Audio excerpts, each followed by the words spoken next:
new power. We the people choose, keep the energy moving. Move energy, move. The new energy movement. Move energy, move. Keep the energy moving. Move energy, move. The new energy movement.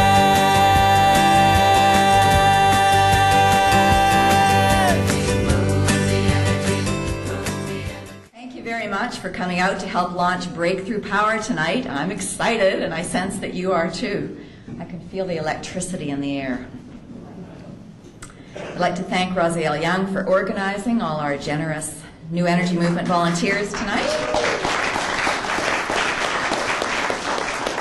And especially thank all the volunteers who were roped into their volunteerism at the last minute, like Richard here, who's going to be a timekeeper for the speakers. I'm Valerie McIntyre. I'm a friend of Jeane Manning's, and I am delighted to have been asked to get things started here tonight and sort of tell you how things are going to go. So it looks like everybody's got seats. There may be a few people straggling in, and that's okay. So, yes, there's a lot of energy in the air tonight. We're celebrating the birth of Breakthrough Power, how quantum leap new energy inventions can transform our world. And the books are for sale over there. They'll be available all through the program tonight and afterwards as well. So tonight you're going to meet the authors, Jeane Manning and Joel Garbon, and also several researchers who are profiled in the book, who are eager to share their knowledge and also to discuss their work with you later in the evening. Breakthrough Power. Why do we need breakthrough power? Well, the book says, the authors tell us, that products based on petroleum, natural gas, and coal will be useful to humankind for a long time to come. So these industries will remain far into the future. However, for the good of all life on Earth, we must move away from their wasteful and dangerously polluting use as fuels in the transportation, heating, and electricity generation sectors. Breakthrough Power is written in an easy-to-read style with anecdotes and photographs. It introduces a huge topic, why the grassroots effort to bring clean energy abundance to humankind needs the support of regular people everywhere. This book is about solving a dilemma. It's about bringing a new era of energy abundance into view. It's about dedicated scientists in pursuit of cosmic energy and of technologies that mimic nature and that are in harmony with nature, and instead of warring against nature. The book presents a sampling of the rich variety of technological breakthroughs that could replace dirty fuels. You'll read about early energy pioneers, Nikola Tesla, Viktor Schauberger, Henry Moray, John Keeley, Walter Russell, and Wilhelm Reich. And you'll read about Floyd Sweet shaking the magnetic field, and Tom Bearden challenging the known laws of physics. You'll also meet members of the current scientific community and discover that there's far more to consider than conventional alternatives like solar and wind technologies. You'll read about cars running on water, about inventions using powerful magnets, and about the difficulty faced by inventors whose work challenges current scientific thinking. Yes, it's definitely an opportune time for a quantum shift in how we power our lives and in how we use our personal power to bring about the change that we want in our world. So, co-authors Joel Garbon and Jeane Manning are heaving a sigh of relief tonight, right? And celebrating. To write a book about such an important subject at this critical time in history, and to make complicated science and technical information accessible and enjoyable to a lay audience is a truly great accomplishment. And we're all here to mark the occasion. Thanks to Jeane and Joel and many dedicated researchers, we're learning a new way of looking at the world. And I quote from the preface, "There are better ways to go. We don't have to resign ourselves to a brutal future." It's energy wake-up time, and Breakthrough Power is the right book for this moment. One fully awake person who's doing his best to awaken others is Joel Garbon, one of the co-authors of Breakthrough Power. Joel Garbon is a scientist with over 20 years' experience in product development and as a technical consultant to the paper, chemical, building products, and water treatment industries. Joel has consulted with dozens of large and small companies in North and South America. He is a highly regarded speaker in the industry, and he regularly instructs classes of engineers. And as well as doing his day job, Joel also speaks passionately whenever he has time in support of new breakthrough energy technologies. Joel is the president of the New Energy Movement based in Portland, Oregon, which is the inspiration for our own New Energy Movement here based in Vancouver. New Energy Movement, also known as NEM, is a grassroots nonprofit organization dedicated to creating a sustainable civilization and a sustainable global economy based on advanced clean energy technologies.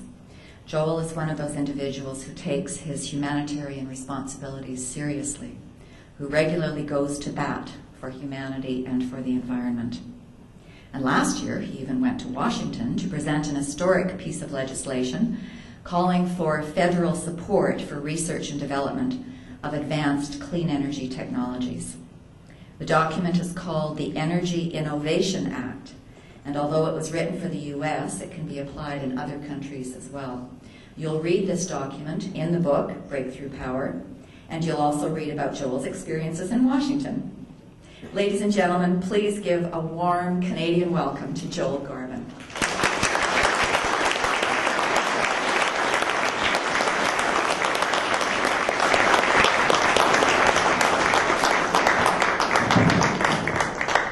Thank you, Val. That was a very kind introduction. And thank you all for welcoming someone from south of the border in these pretty amazing times. This has been an incredible last couple weeks.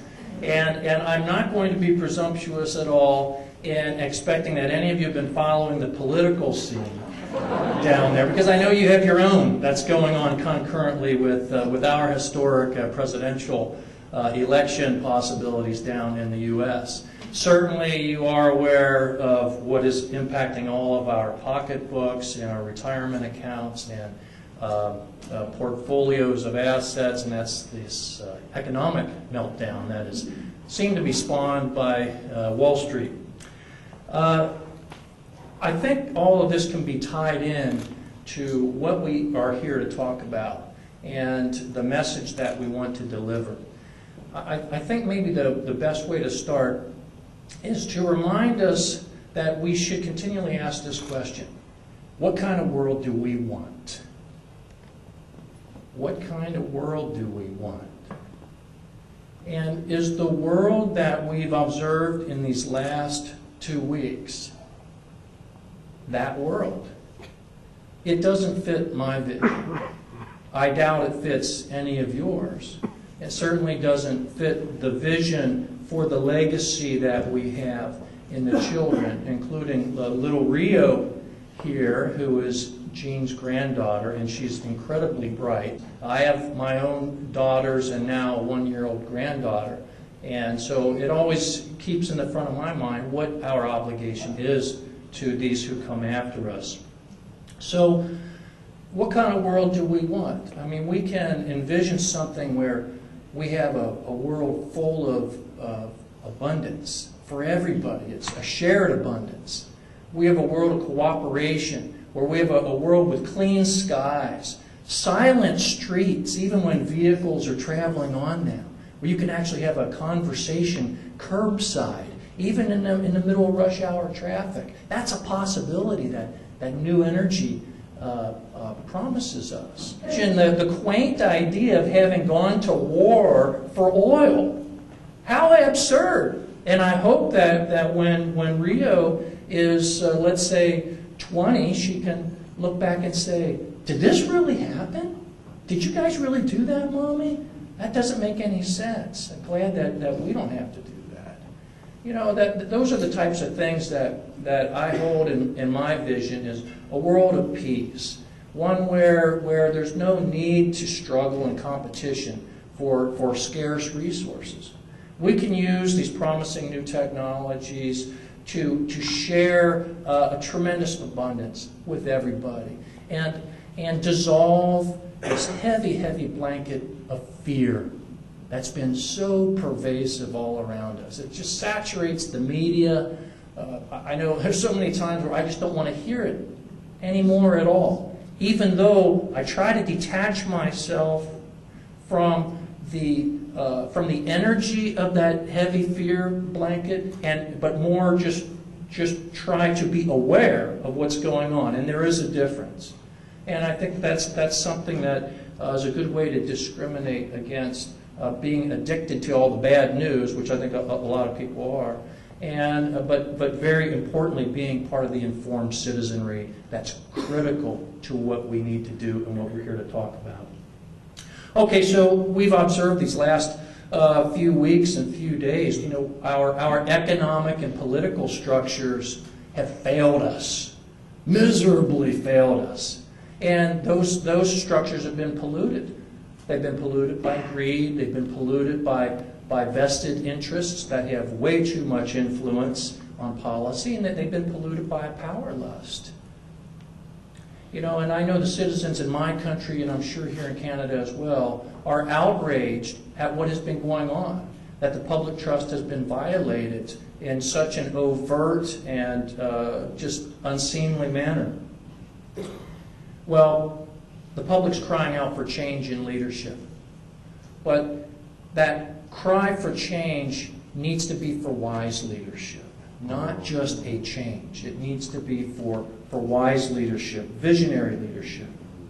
And in our book, Breakthrough Power, and in the messages that Jeane and I deliver in our address to citizens in gatherings such as these, you know, there is a message that we repeat consistently. And it's that the single most highly leveraged opportunity we have to make advancement towards solving complex global problems lies in a transformation in the way humanity generates and utilizes energy. It's a mouthful, I know that. But if you examine it closely, you find that energy it pervades every aspect of our life, from food production to transportation to why we have military forces to our geopolitical structures and positioning. It's everywhere we look. And so if we're envisioning this world that we want, and it's clearly not coming about from our current policies, we need to make changes not just in those policies, but in the foundation that underlies them. And that foundation is the energy market itself. So when we look at the energy market, what do we see? What do we see with our current policies? Again, we see a structure that has failed us. And for the same exact reasons that the political and the economic structures have failed us. It's been greed, it's been undue vested interest, and it's been power lust. And those are all understandable because we all have our own vested interest tendencies. We all have a personal stake in something that we feel is so important that we sometimes exert our will on others. So we all can understand this as humans, that this has been going on.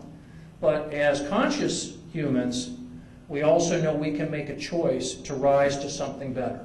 And we're not looking for retaliation, retribution, or vengeance. What we do want to have is a cooperative effort, including with those who may have been oppressive, and ask them to join us in the cause for a new tidal wave of wisdom to bring tremendous changes to this planet. We need an urgent change in the energy direction. We need a change in policy, not just putting lipstick on dirty coal and calling it clean coal. So some of you have been following what's going on down south.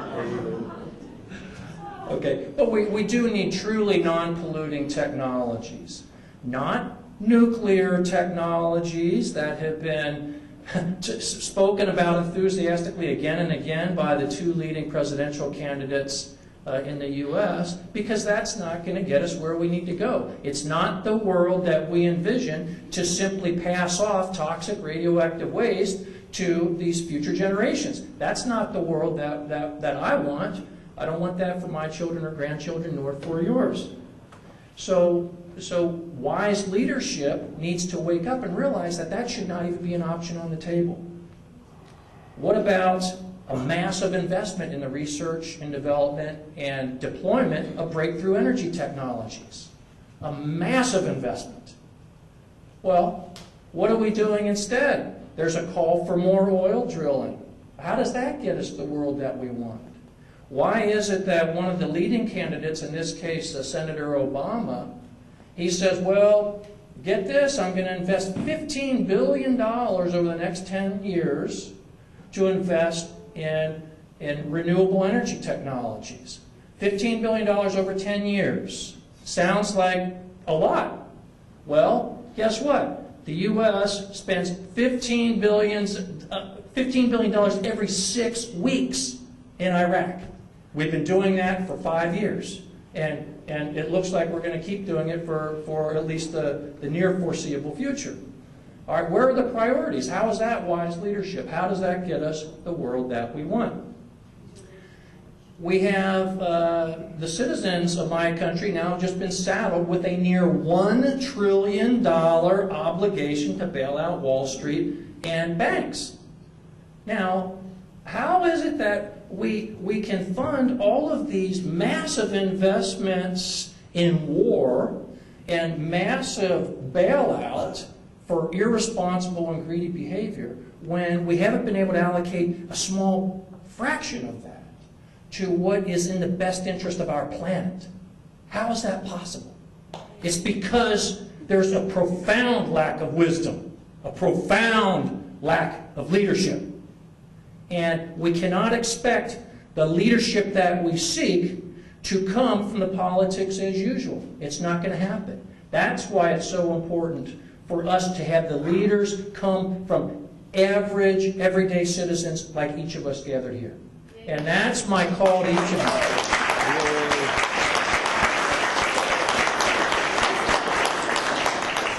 So Jeane and I and our wonderful group of inventors here who are joining us to deliver a message have hope that we are offering to you here tonight and going forward. And that hope is not idle, it's not starry-eyed, it's real, because the technologies behind this are real. And each of these inventors are going to have a chance to give you their own personal perspective on that. So with a very real basis in technologies that are the platform for revolutionary change in energy, it means we can transform a world that's plagued by fear. It has resource scarcity in the minds of people everywhere. It has us looking at an environment that's in devastating decline. I heard the other day that 1/4 of the planet's mammals are endangered, and virtually all the primates as well. Well, you know, when that's happening, we're endangering ourselves as well. Well, we can transform that world to one that's healthier, cleaner, happier for all of us. It's based on shared abundance. It's based on cooperation, and it results in peace, real peace, not truce, because all that we've had for as long as I've been alive, and I think probably for all of humanity, all that we've ever really had is truce. Because with truce, the arms are always kept at the ready. Real peace, the arms no longer are required. And that's a real distinction I'd like to make. I want to give you 2 quick examples of why this is real. Forgive me for going over my time here. All right, one of these is a fascinating technology, and it was actually featured on one of the slides here by a company called Blacklight Power, the brainchild of a genius inventor and scientist named Dr. Randall Mills. And Dr. Mills has invented this process he calls the blacklight process that really breaks new ground in physics. And what it does is it basically is a reaction between hydrogen and a very common metal, that acts as a catalyst. When these react under heated conditions, there's a tremendous change that happens in the hydrogen, something previously thought impossible. The hydrogen atom itself actually shrinks. And I'm not going to go into the technical detail of the chemistry of that. But when that happens, when that atom shrinks, it releases a tremendous amount of energy. And this was thought impossible from the laws of quantum physics. So there's a lot of physicists who thought this was ridiculous, what Dr. Mills has discovered. But now more and more their eyes are being opened to see that, whoa, there is something really here. This technology has been vetted by several physicists and chemists. And he is fortunate in that he has a very high-powered team of business folks, credentialed scientists behind him now. And he's launching his process next year to start replacing the polluting fossil fuel that's used for our central power generation at power plants with the black light power process, which is non-polluting and it's recyclable, the process itself. And the hydrogen that comes to this process is generated from water instead of from natural gas. So this is a tremendous breakthrough, and you hardly ever see a blurb about it unless you know where to look. Well, guess what? It's in Breakthrough Power. You can read about it there, and you can find it with links from the New Energy Movement websites and the New Energy Congress website. That's one technology. Another one is water as fuel technologies for powering vehicles. There's an inventor who's no longer among us, but his name was Stanley Meyer. And he invented a process that could break down water using a novel electronic technique into hydrogen and oxygen and use that as the fuel for his vehicle. And he had vetted by several credentialed witnesses a car that got 190 miles to the gallon. All right. Well, you think that was welcomed into the market? No, it wasn't. Well, fortunately, there's a lot of folks who are trying to resurrect that technology or bring out a hybrid of that type of technology and some that might even be better. One of the groups that is helping to lead that effort is Dr. Stephen Greer, who has inaugurated a project called the Haramein Project.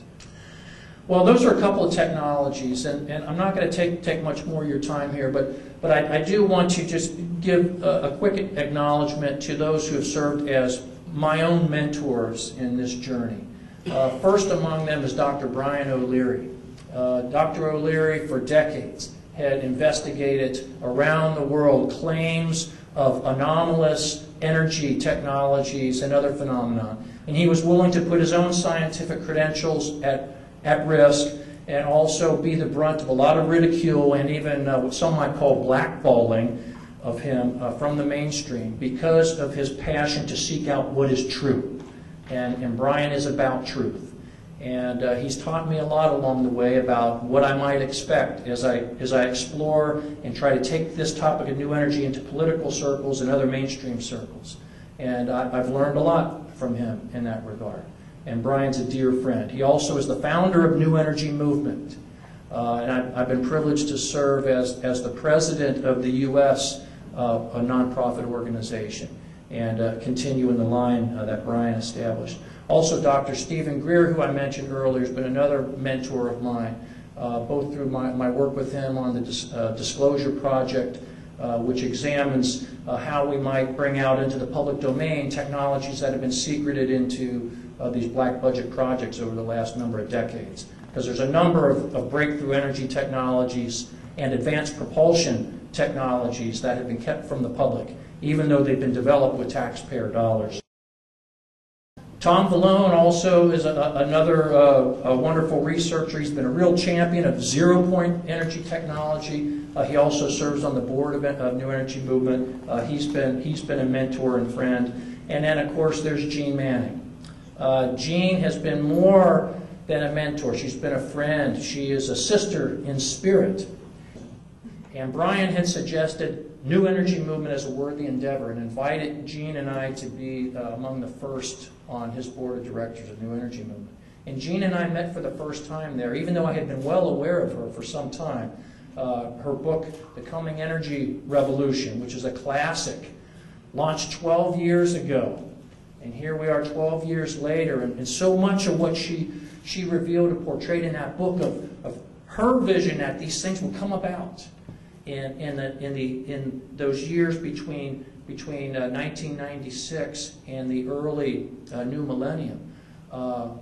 Apparently, we're stymied. But yet here we are again, renewed and with a lot more eyes on it this time. A critical mass, ready to make this happen. And it's going to happen. And Jeane is one of these incredible people who she gives all the praise and credit to everybody else and rarely acknowledges how much she's put into it. And I'll tell you, she's so inspirational to me, and she's a dear sister. And Jeane, I'd like you to come up and address everybody and let us hear your message.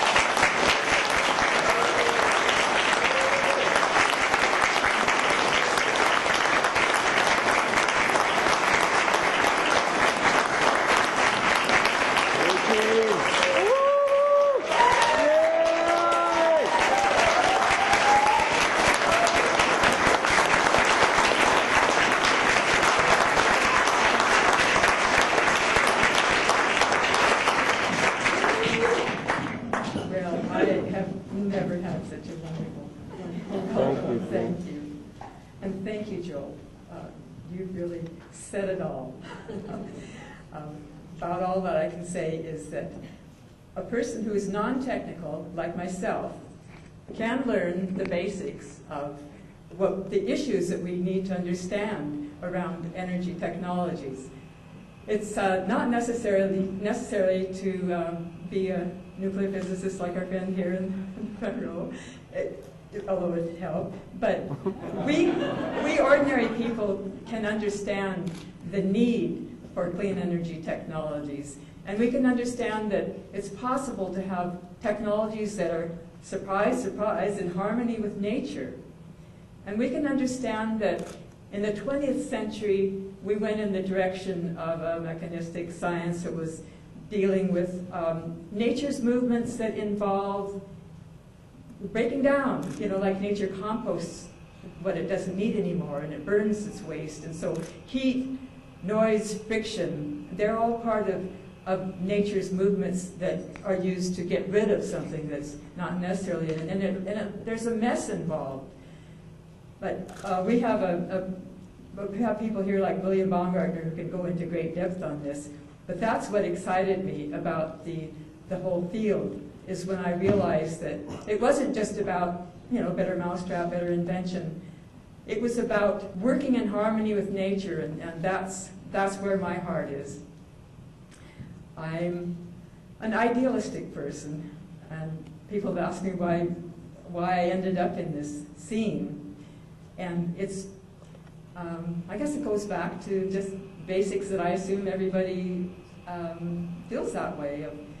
A high school teacher made a big deal over an essay that I wrote when he asked us for our philosophy of life, and I said, oh, I basically would like to leave the world a little bit better than was, for my having been here, and I was really surprised at everybody, and I'm sure I know everybody does, but I guess they don't wear it on their sleeve like that. And there was another time when somebody asked me basically the same question. It was at one of the Tesla technology conferences in Colorado Springs, and an engineer from Toronto, a consulting engineer that John Hutchison knows very well known, he came up behind me. I was sitting in the middle of a meeting hall, and I would just be there with my steno notebook and my camera and my tape recorder so that I could record the words of these scientists and take them home, not take the scientists home,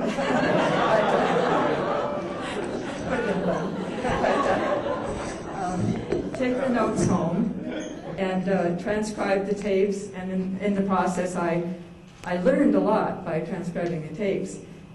And At the time, I was writing articles for a magazine called Explore. The publisher, Christine Jackson, didn't have money to pay me, but she had lots of air miles because she back and forth to Germany a lot. So she provided the transportation so that I could go to these international conferences where the experts were speaking, and that was the best place to find them all clustered together and interview them. It was a lot more efficient than traveling to each of their homes and labs, although I did a lot of that too eventually when I had a Canada Council grant for travel.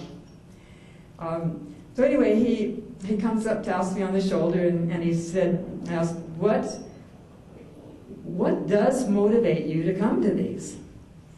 And I kind of realized where he was coming from with the question, because I'd heard people's little paranoid stories about industrial spies in our midst, and or people with the Alphabet Soup Agency background, which was pretty funny. And I'd even overheard in the hall some whispering, well, who is she with? You know? So in those days, there were very few women engineers, so I did kind of stick out like a sore thumb. There were a lot of men in the audience, as I know, because I talked to them, who they weren't scientists or engineers either, but they were there to learn. They were curious and they wanted to learn about this non-conventional energy technology field. And I was there for the same reason. I was curious and I wanted to learn about it. And well, maybe a little step farther, I had decided that I wanted to write a book someday when I felt that I knew enough to write a book. So I debated whether to give him my answer because it was so simple. But I did. I said, well, I'm here to educate myself, and someday, when the time is right, I'd like to write a book about this subject. And it's all about helping to create a clean world for my children and eventually grandchildren. And I would take my vacations to go to these conferences in Europe or North America to educate myself. Well, my point here is you don't need to go to that extent. You know, you don't have to take your vacations to go and interview scientists. It's really a lot more. It's really simple now with the internet, so much information on it. Start with our book. There's a resource list in the back of it, more websites. When I mention websites, I always want to mention, Joel mentioned the New Energy Congress. There's a website that I have as my home page, I guess you say, zpenergy.com, or the Canadian zpenergy.com, short for Zero Pollution Energy. And one of our New Energy Movement co-founders, Vlad, is here, and he has a proposal for an extreme science foundation that would be a way to fund getting these inventions tested by accredited testing labs. And let's just really answer this question once and for all. Because articles, even journal articles, don't seem to convince anybody. The field that's been misnamed cold fusion, and it's probably not even fusion as it turns out, but you know, there's something going on there that does create anomalous excess heat. That in the mainstream jargon, cold fusion is still kind of synonymous for joke. You know, like, oh, this is another cold fusion fiasco, or this is voodoo science like cold fusion. It's really crazy, folks. And the same with the technologies based on what some people call zero-point energy, quantum vacuum, or there was the ancient term, the ether, which, as it turns out, there is this background energy of space. It's not as the ancients considered some unmoving fluid substance. It's a dynamic substratum, but there is something that these inventions and powerful permanent magnets are tapping into for the strength to provide these over unity effects, over unity more output than input. But there are these basics that are so easy for any of us lay people to understand in this harmonious new technologies. And one of them, and one that's really pervasive throughout a lot of the classes of inventions, is resonance. Now, if you're a musician, you know what resonance is. Resonant frequencies are involved in a lot of fields, and how they come into the new energy technologies is the fact that so many things have their own resonant frequency, materials, electronic circuits, resonant electronic circuits. And I won't go into any farther, but it is just yet another explanation or mechanism for there's more output than input. Look, one example is pushing a child on a swing. You build up momentum with small, well-timed pushes. You know, you don't just take one big swing, you know, and that's it. Well, you just stand there with just a little gentle push at the right time, and that's basically what resonance does in some of these electronic type inventions. So it's interesting that the 12-year cycles that this scene has gone through, I think we're coming into the beginning of another and higher level. I look back at 1984.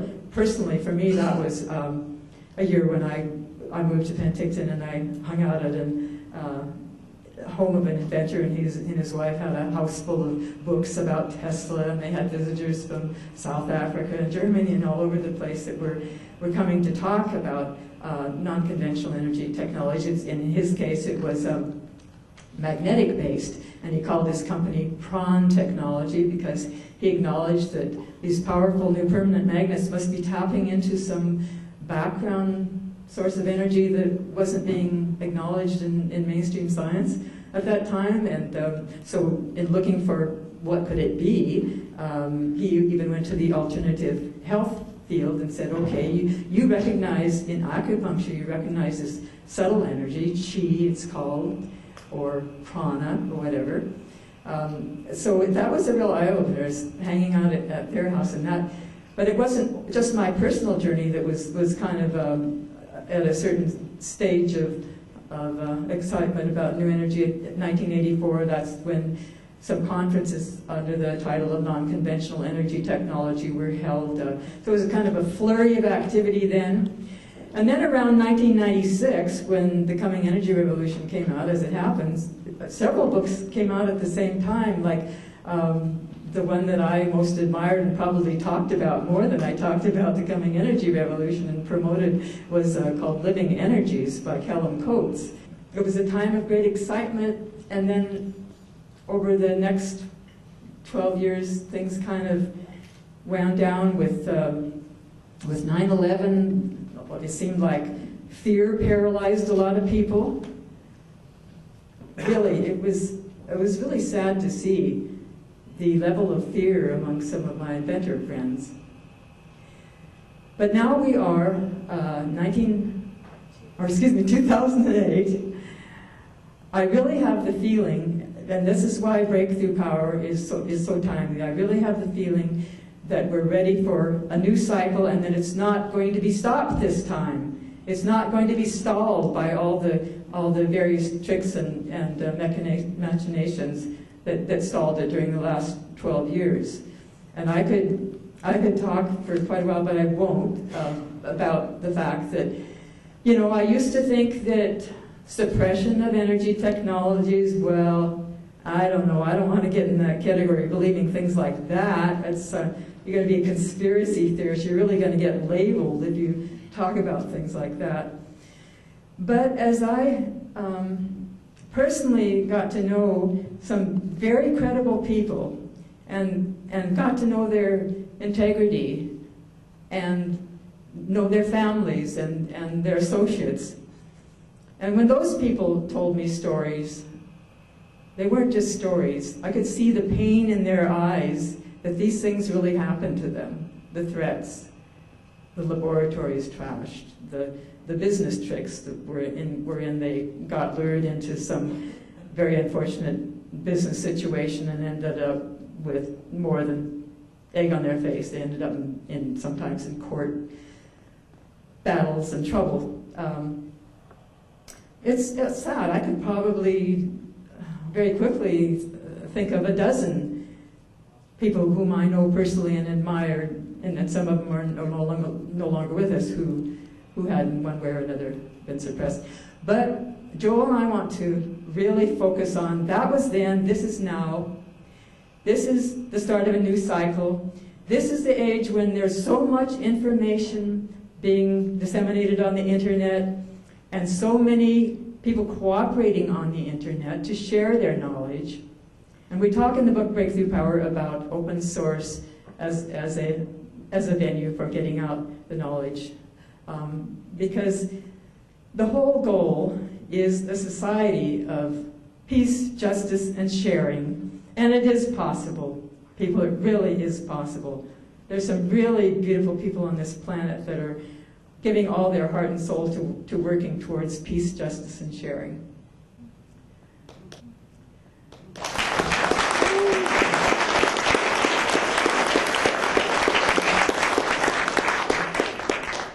I think I've gone way over time, so we're going to start introducing our special guests tonight that we're really, really fortunate to have with us.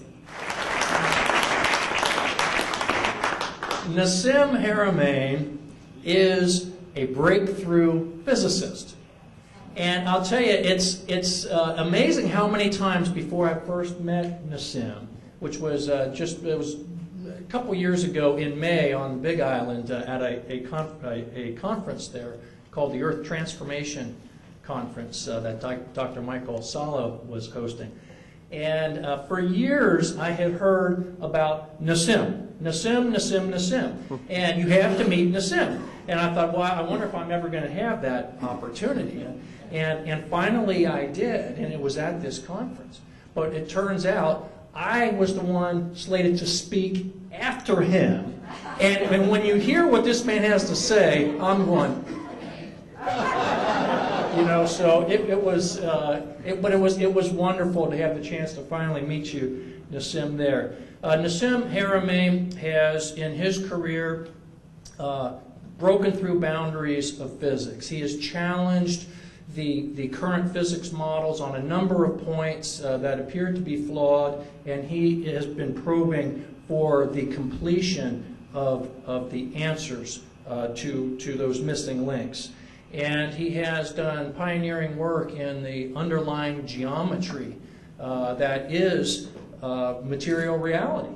And it's fascinating to see how he has put this together. And I encourage you to pursue his work. Nassim, we invite you to speak to us for the next 15 minutes. Give him a real taste of what you're all about.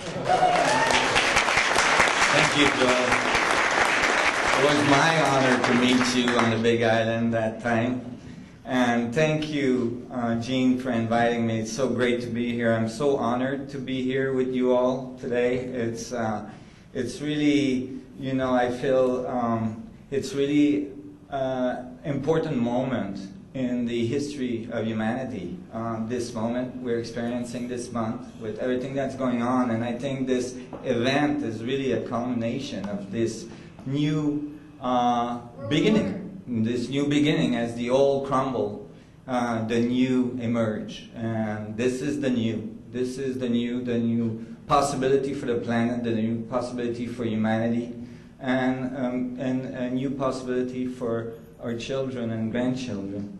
And I want to mention as well that Jeane and Joe, you know, are pioneer and they're giants. You know, I feel humbled to be here. They have done so much to bring awareness of this change in mentality and this change in conceptual notion of our world and our reality into the public, and reaching out to folks around the world, just like you and I, you know, like people that have, you know, good logic and, you know, what I call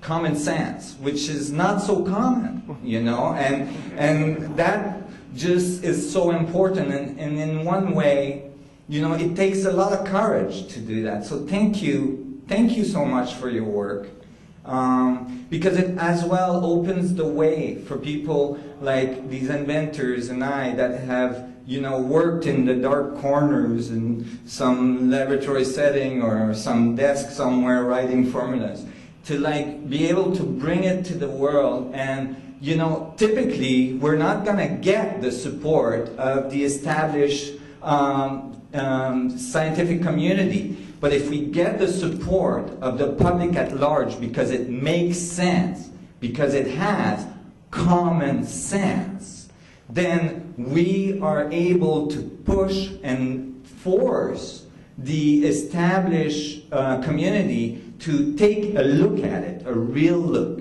you know. And there's a big difference between skepticism and closed-mindedness. And that difference is not so well understood, right? Skepticism is approaching something with intent to understand it and to evaluate it. Closed-mindedness is refusing to look at it altogether.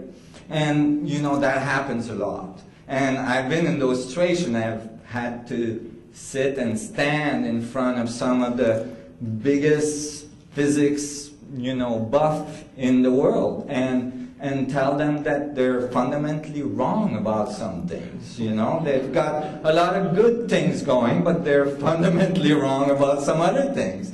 And one of those is that you can look at the world and think that things in the world defines the space. Or you can look at the world and say the space defines the things. And so far, it has been the former attitude that has prevailed. The idea that things are standalone, that they can be isolated, you know. I mean, the cat in the box, you know. Just as an example, you know, the concept that you can put a cat in a box and you don't know what it's doing, could be alive, could be dead. Does it really matter? Does the universe know, or is it what you know that's important? What's important is what the universe knows. The universe knows exactly what's happening with that cat. And what you know is really irrelevant. And if you actually could tap into the universe a little bit, you probably could know without having to open the box. And so what this is in analogy to quantum theory, uncertainty principles, and subatomic particles.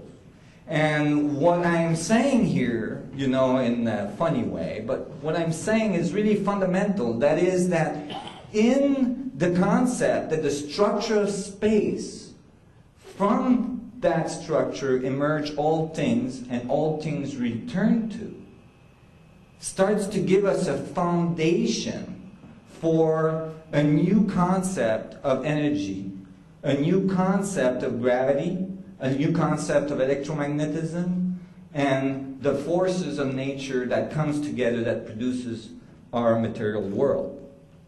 And from that view, the material world does not look so material anymore. It starts to vacillate. It's tough all of a sudden to pinpoint which part exactly is that little billiard ball you're telling me about, right? That little atom you're thinking of. And when you start looking closer and closer, you find that that little atom not only exhibit immense energy dynamics, but as well is mostly space. It's mostly empty in our understanding of space. And so where is that energy potential come from? Well, in quantum theory, causation is not addressed. That is, they'll tell you, oh, well, it all started in the Big Bang. The Big Bang has become the god of science. If you don't know where it comes from, it came from the Big Bang. And then if you ask, well, where did the Big Bang come from? That's voodoo. Now you gotta go to church. Don't ask me, just go to church. Right? Well, you know, my view is that maybe we need to understand the source of that energy structure. And it became clear to me that the natural world, I was very involved in climbing, I was very involved in skiing and mountaineering and so on. I observed the material world very closely, and I could see that the material world was like a growth of the vacuum structure, that the space-time manifold was emerging and producing very specific pattern structures in space that we called material world, but that it emerged from space itself. That space was extending itself and looking back at itself in this consciously dynamically coupled, absolutely, as it carries information along a feedback loop of information structure that define a very specific field geometry. And I went about to find what is that field geometry, and that took me 20 years.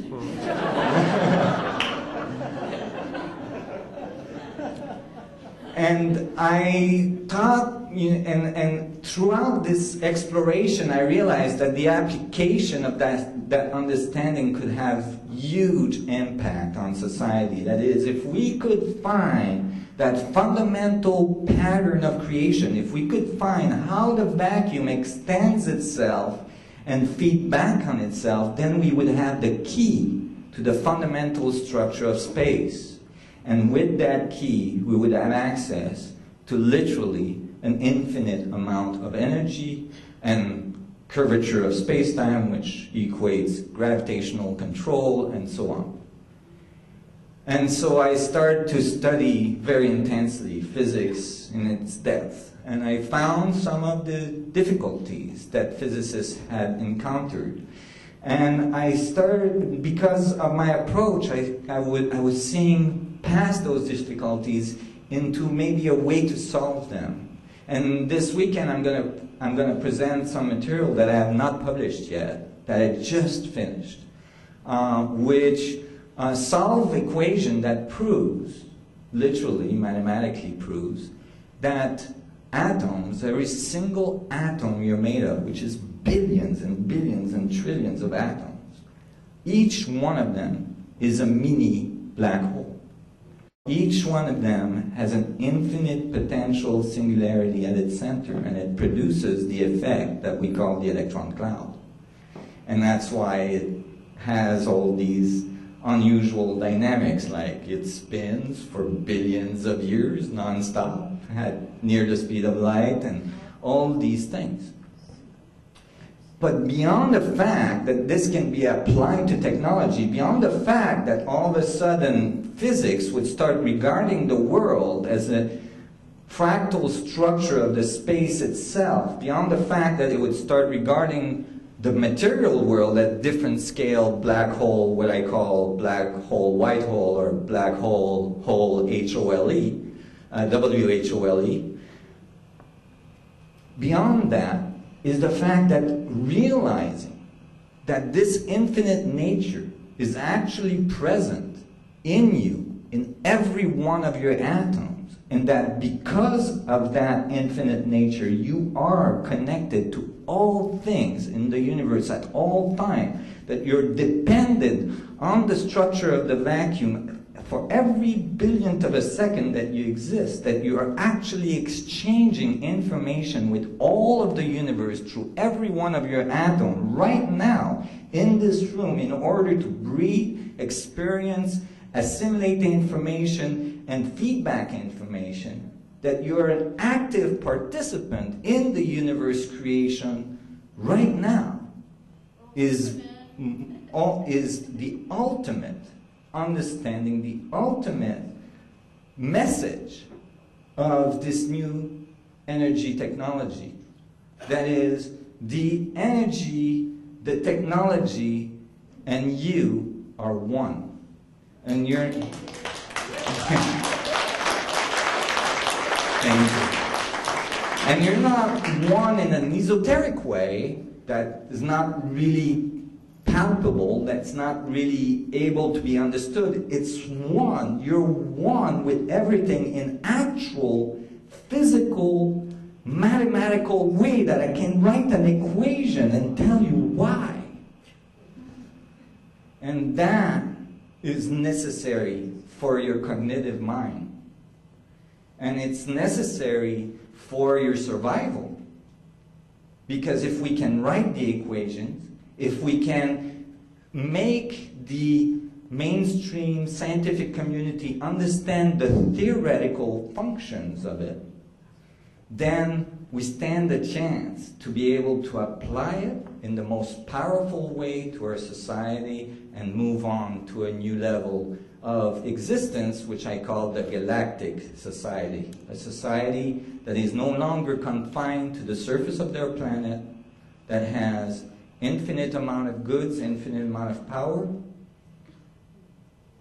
A society that lives in abundance instead of scarcity, that has a concept that value is only based on the creativity of the one that has it in hand.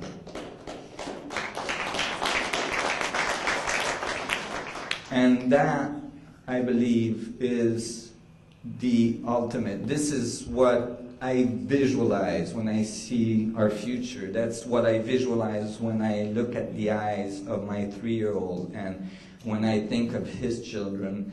And I think we're just on the cusp. We're so close. And when I see what's going on in the media right now and what's going on in politics right now and all this, I see the old crumbling and the limitations crumbling. And have no fear. The wealth is not going anywhere. It's just changing hands. And it's going from their hands to our hands. It's going from the concepts of scarcity, the concepts of deterioration, the concepts of entropy, to the concepts of centropy, over unity, abundance, and ultimately the thriving of our society and our world. And so in this, I'm glad to be with you. I'm glad to be part of this. I'm honored to be part of this. And I want to encourage you to to expand your horizon. Don't be afraid of advanced engineering or advanced physics and all this, because I tell you, if it's right, it's really simple. And you can understand it, and don't be afraid to understand it. Doesn't matter how old or young, whatever, your background, you can understand it, and because it is what fundamentally you're made of. And it is fundamentally at your heart, at the heart of your existence, and you will recognize it. So thank you so much for having me.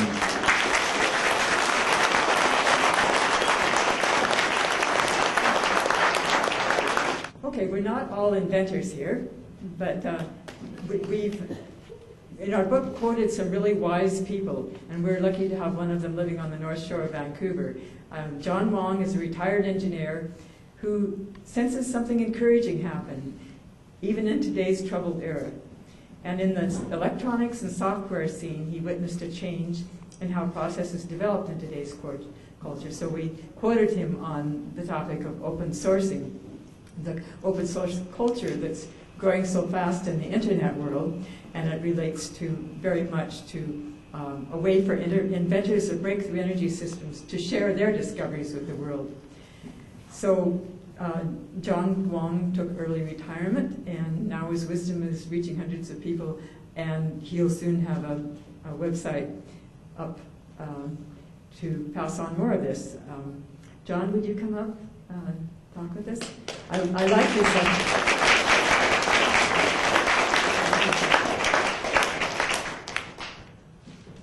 Okay, I'm a writer and not a speaker, so you have to bear with me. I just want to cover two very quick topics, because I actually wrote a long essay, but I only have 2 minutes, so So the first one is about the human technology interface, and the second is about this open source. So in the first part, the human technology interface, I mentioned that, like Nassim said, about this fractal geometry, that is a recursive cycle of creativity. So I noticed that also in the sociology, the same is true in this cycle of emergence, where the technology of the language, the communication, the technology feeds the progress of society, which in turn promotes further language, communication, technology. So this is a recursive cycle of a human technology interface, which advances civilization towards a more complex organization and towards a higher level of consciousness. So it was actually, in terms of technology, it was a Canadian professor, Marshall McLuhan, who in 1964 delineated how the medium affects the society, even more so than the content, and that the medium is the message. Global, village, and surfing were the iconic words that he came up with to discuss the electronic revolution, which at that time was happening, and particularly with the internet and the World Wide Web. So he called this the electronic nervous system, which is an extension of our own nervous system that actually encompasses, stretches all over the world, much more so than before. Instead of being local, now it's through the internet. We also have, in the social structure, exactly the same things happening. In the old days, it used to be the top-down, authoritarian type of structure, and with the Web 2 and also the social grassroots movement, it's actually coming from the bottom up. So it's totally different. It's more decentralized, and it's more true to the true democracy that is coming up in this social transformation. And they're happening simultaneously, and they both reinforce each other. So, I actually have further hypothesis that I came up myself, and what I said was that the internet has changed the way that we communicate and the way that we live. And as powerful as it is only the beginning of the evolution of human communication 2.0, I call it. And the internet was based on uses the World Wide Web as a basis of communications. And I hypothesize that human consciousness will grow to an extent to this collective consciousness that will resemble the noosphere as envisaged by Teilhard de Chardin many years ago. And this human mind that is going to be global, we can tap into it into this global consciousness, or the quantum field for non-communication, non-local communication, has proven by the most profound experiment of the 20th century. This is the Allen aspect EPR experiment that was done in 1982, and it's, I don't have time to go into that right now, but it's very interesting, and that is going to transform society. I think I think I'm probably due already. I want to say that both Jeane and Joel is doing an excellent work on the technology side, and there's a correspondence social transformation that's happening, and the website that I'm going to be developing is going to trying to merge these together, and hopefully it's going to advance this new transformation that's happening. William Baumgartner is one of the inventors we feature in the book, and William's been involved in engineering all of his life. He was educated in Switzerland, spent a lot of time engineering Tesla technology over the last 40 years, and he's been a consummate inventor. and developing a lot of prototypes, various different type of energy platforms, always looking for the best combination to be able to tap free energy for use in homes and businesses and vehicles. And something that William has addressed before in the question about is this suppression that has occurred in the past. Is it going to continue? And he's told us directly, no, there's too many of us now. And we got to take that to heart. So basically, you are the expert in North America for the Schauberger technology, Walter Russell technology, and we'd like to hear your own comments. You know, are these new energy technologies for real? Yes. Yes, there is. I've been in this free energy movement for myself for about, I think, 35 years, on and off, with some success sometimes and a lot of failures on the other hand. But those things happen. We learn from mistakes. And my mentors were Viktor Schauberger and Walter Russell and Tesla. This is what I base my my knowledge on, and so I don't think there's much to say except that I understand that we have tables here, and if you have any questions or more in details here about inventions and of Schauberger's and myself, and so I will leave it with that. Thank you. Our next person I'd like to introduce is one of the most tenacious advocates of clean energy I know. In my previous book, The Coming Energy Revolution, I wrote about Martin Berger's work with Nova, an ocean energy company that's now named Blue Energy Canada. Martin Berger came up from Oregon to be with us tonight. Martin?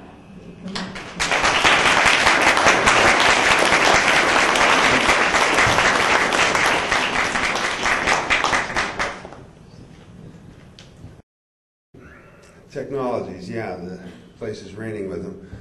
I found the Davis turbine in Blue Energy's aerospace finesse kit, and there's no brainer that the tides are there every day, and for the same, well, First Narrows here under the Lionsgate Bridge, 8 knots translates to a wind force equivalent of 2 Hurricane Mitchells. So 400 per hour wind speed, density, energy densities, and stuff like that. All that stuff makes sense. But as I was trying to do the business planning and get the organizational development together, and I just had the observation, and it became evident that this thing was behaving quantumly. This thing was quantum, and I started networking, and I had some mentors. Jeane introduced me to my good friend, Dr. Hazel Henderson. She introduced me to some more futurists, and I came to appreciate that people like John and Bill and Schauberger, Tesla, all these people, they had the devices, they had the insights, they had the vision. And so basically you could quantify the technology side of it, and capitalism, in spite of what's happened in the last little while, it's behaved like gravity, it's predictable, it will come to the opportunity if everything's right.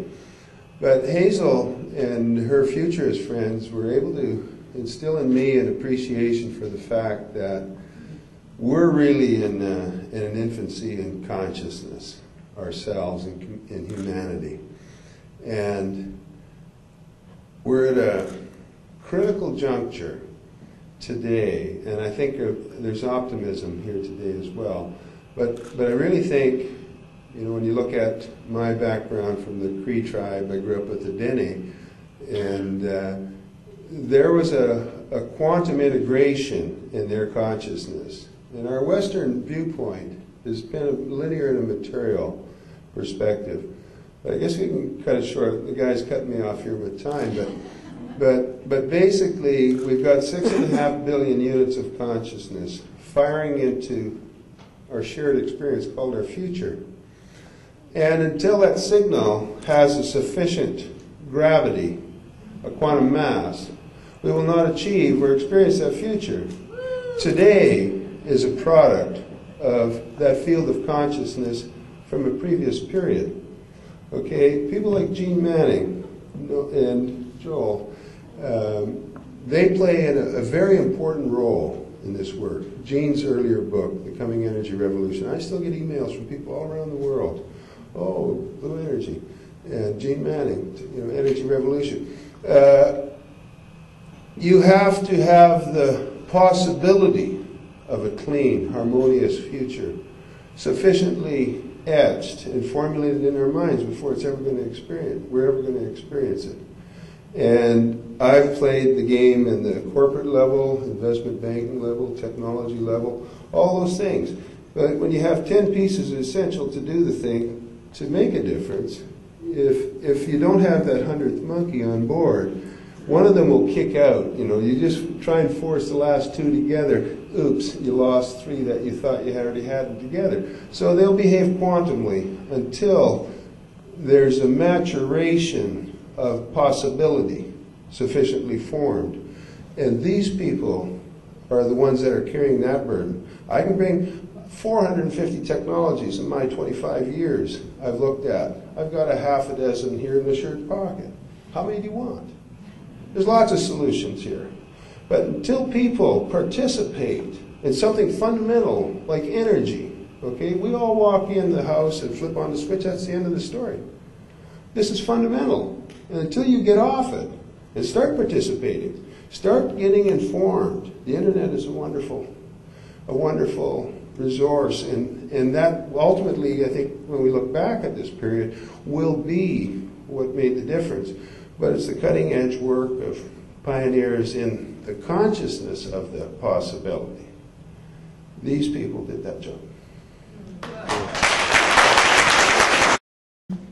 Of all the researchers we have in the new energy scene, there are very few that have had as much publicity as John Hutchison, with all the television shows and radio interviews he's done. John, will you come up and tell us a bit about the crystal converter? I certainly do.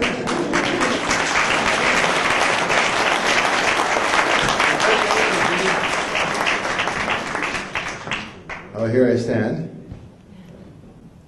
Oh, I feel like a president talking here. Anyway, yes, Jeannie, I mentioned to Jeane that we're going to work on the crystal power cell converter, crystal converter as it's known. My friend in Toronto, George Hathaway, said it would take $200,000 and about 2 years to develop it. And we're going to try and develop it with Charles Bombardier, who's sponsoring a TV show I'm doing called The Experimental Factory, that was still lagging on and on and on. It's been going on for 3 years since they're doing the race to space. So this would be a prime, whoops. I used to, one of these things that's moving around here. Must be the levitation. But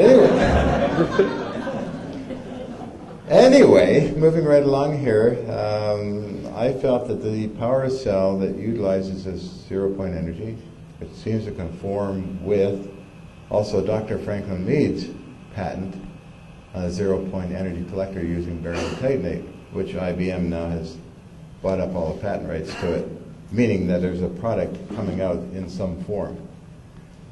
But anyway, getting into the crystal converter using common minerals, common rocks and things like that, can be produced on a very fast rate, factory compatible, manufactured at high speed, and actually molded and ruggedized in any form you want. So it's got a lot of potential, I feel, as George Hathaway feels, Charles Bombardier feels it also. So all we need to do, I thought to be in Belcourt by now, but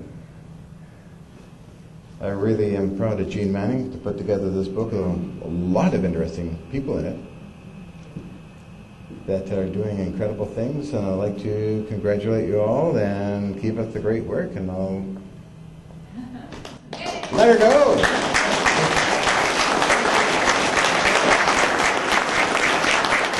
I just want to thank you all for coming, and I want to thank our volunteers, starting with our MC, Val McIntyre, who's from my writing group. which is 3 McIntyres and 1 Manning. And Carol was there. And especially, I want to thank the New Energy Movement Canada. My dear friends in the New Energy Movement Canada have just rallied and made this happen with the leadership of Raziel Young, our organizer. Sandra Tate has organized the book table. And the members of the New Energy Movement Canada have just really touched me with their generous help tonight. Thank you.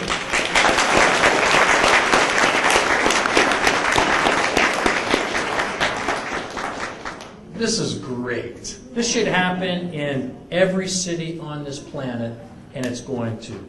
So join us in this tidal wave of wisdom we're trying to create.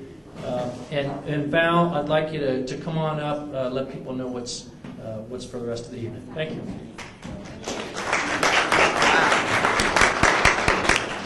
Well, ladies and gentlemen, if we didn't know it before, we know it now. We can help to bring in viable energy alternatives. I want to tell you that Dennis Bushnell, PhD, who's a chief scientist at NASA's Langley Research Center, says that new, decentralized, advanced technologies are quite capable of saving us from energy-related devastation if society seriously supports the new systems fast enough. He says the entrenched industries and entrenched politics of industrial age energy systems will only respond quickly enough to a major public movement and outcry. So it's up to you and me. There are other new energy books aimed at technical experts, but the non-techies need to understand this topic too. So all you scientists and inventors and engineers and researchers in the audience tonight, Breakthrough Power is the book to buy for the significant others in your life, so that they'll understand and support what you're all about. Do your Christmas shopping here tonight.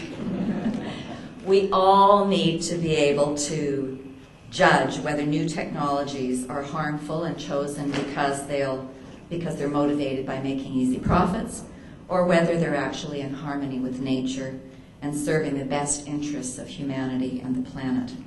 And let's give copies of this book to our friends, to our MLAs, to our MPs, our Prime Minister. Let's give copies of this book to environmentalists, to Council of Canadian members, to teachers, to academics, and all public figures who are speaking out about climate change. Folks, this book needs to reach the mass consciousness, right? This is it.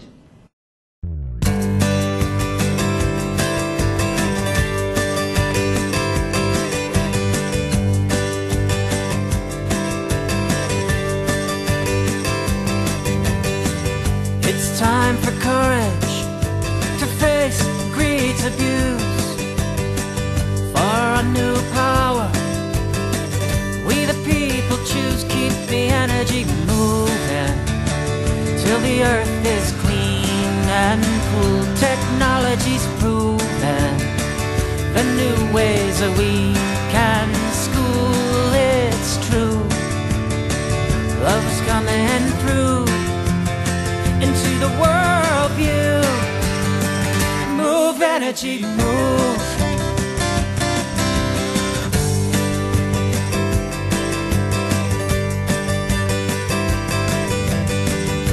The quantum source is shining brighter than the sun. A 0 point is rising and everyone keep the energy moving till the earth is clean and cool. Technology's proven the new ways that we can school. It's true, love's coming through into the world view. Move, energy, move. Yeah, I see the day for children beyond the fossil fuels. Without the nuclear waste and the corporate rule, now I welcome all changes. people to free power for all. Move energy, move. Let's move one.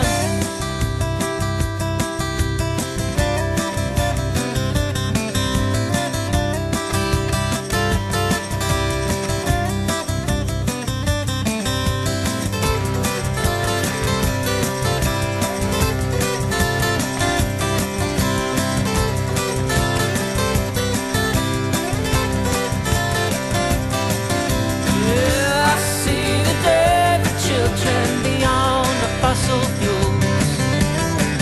Without the nuclear waste and the corporate rule, now I welcome all changes to stop people to free power for all.